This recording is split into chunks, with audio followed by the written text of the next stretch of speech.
चालूच झालं. वस्ताद महादेव भटगे आजनाळे जिल्हा सोलापूर येथून आलेले आहेत आणि त्यांनी ते एक फेटा बांधायचा असं व्यवसाय करतात. फेटा बांधणे सुद्धा एक कला आहे. तर आज ते फेटा बांधण्यासाठी एका लग्न सोहळ्यात आलेले होते. फेटा हा मानाचा फेटा असतो आणि होलार समाजातील एक सच्चे कार्यकर्ते आहेत ते.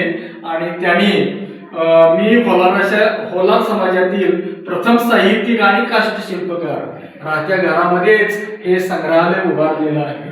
तेव्हा माझं हे कार्य पाहून त्यांनी माझा फेटा बांधून सन्मान केला आणि हा सन्मान करण्यापाठीमागे त्यांचा उद्देश तेच सांगणार आहेत.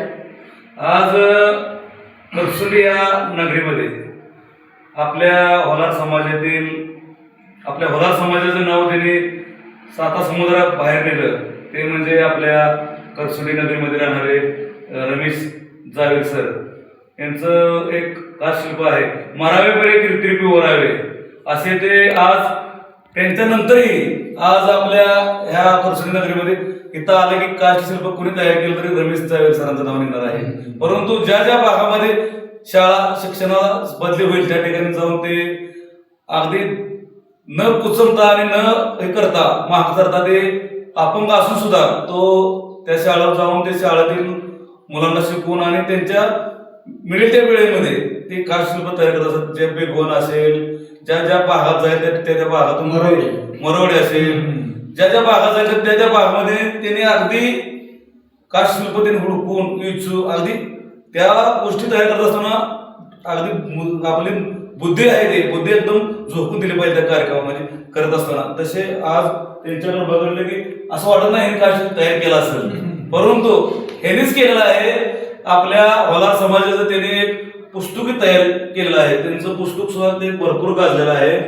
असे वाजाब कथा आहे ते संग्रहालय म्हणून गुलामी जिनब कथा संग्रहालय त्यांचं पुस्तक आहे. त्यांनी मागेच त्यांना त्यांच्या पुस्तकाला मान्यता मिळवून त्यांचं पुस्तक त्यांनी भरपूर या काष्टशिल्पामध्ये त्यांनी त्याच्या ह्याच्यातून वेळ मिळेल तेव्हा त्यांनी पुस्तक तयार केले. त्याबद्दल ते फुले शाहू आंबेडकरांना जबरदस्त मानणारे आज आपले जावेद सर आहेत. म्हणून त्यांना एक माझ्याकडून आमच्या आजनाळे भटके परिवाराच्या तुम्हाला दीर्घ आयुष्य लाभो. कारण तुम्हाला कारण म्हणतो अशी लोक समाजात होणं गरजेचं आहे.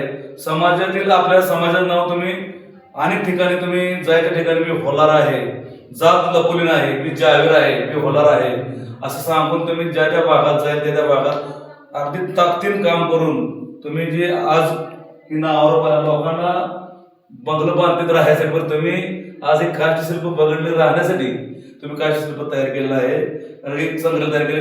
बाबासाहेबांनी राजगृह पुस्तकासाठी बांधलं. तुम्ही त्याच धर्तीवर आज आपल्या वस्तूसाठी हे बघा हे लाकड आहे. हे लाकडाचं एक चित्र तयार करून ज्या ज्या भागात जायचे चित्र तयार करून त्यांनी आज संग्रहालय तयार केलं आणि त्या संग्रहालयासाठी घर तयार केलं. राहतील फत्र्या घरात आणि संग्रहालय स्लॅब मध्ये आहे. असं आम्हाला एक आनंद वाटतो. कारण आपल्या समाजातील हे बाहेरच्या लोकांना तुमचं कौतुक भरपूर आहे, परंतु आपले लोक आपल्याला जवळ असून आपली गोष्ट त्या गोष्टीची किंमत करत नाहीत. असं तुम्ही केलाच की जवळ हे आहे कौतुक आहे. बुद्धिवान लोकांना तुमचं कौतुक भरपूर वेळ दे पाहिजे. अशा लोकांना डोक्यात गुण आम्ही तुम्हाला बघा सांगायला कमी शिकलेले लोकांनी संघर्ष ठेवलाय. ज्या शिकलेले लोक घरातून बाहेर निघत आहेत. विचारवंतांना काही अपेक्षा नसतात. अगदी करेक्ट. तुम्ही जी तुम्हाला पुढे दीर्घ आयुष्य सुखा समाधानाचे लाभो.